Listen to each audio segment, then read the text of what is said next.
গভীর রাতে প্রতিবেশীর বাড়িতে ঢুকে গাড়ি ভাঙচুর করেছেন এক স্কুল শিক্ষিকা। ইট ও পাথর ব্যবহার করে তিনি এই কাণ্ড ঘটিয়েছেন। ইতোমধ্যে এই ঘটনার একটি ভিডিও সামাজিক যোগাযোগ মাধ্যমে ভাইরাল হয়েছে। চাঞ্চল্যকর এই ঘটনা ঘটেছে ভারতের উত্তরপ্রদেশে। শনিবার রাতে এক প্রতিবেদনে এই তথ্য জানিয়েছে ভারতীয় সংবাদ মাধ্যম এনডিটিভি।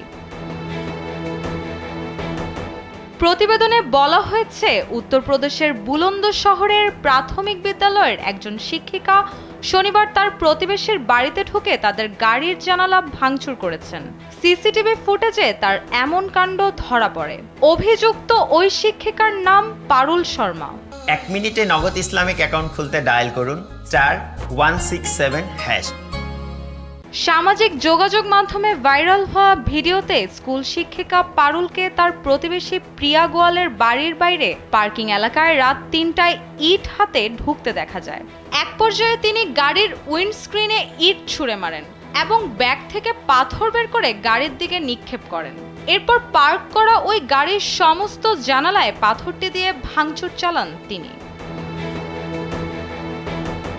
প্রতিবেশীর পরিবারের রেকর্ড করা বেশ কয়েকটি ভিডিও ফুটেজে দেখা যায়, ভাঙচুরের এক পর্যায়ে ভুক্তভোগী পরিবার জেগে উঠলেও এবং ঘটনাস্থলে হাজির হওয়ার পরও পারুল শর্মা ওই গাড়ির ওপর তার আক্রমণ চালিয়ে যেতে থাকেন।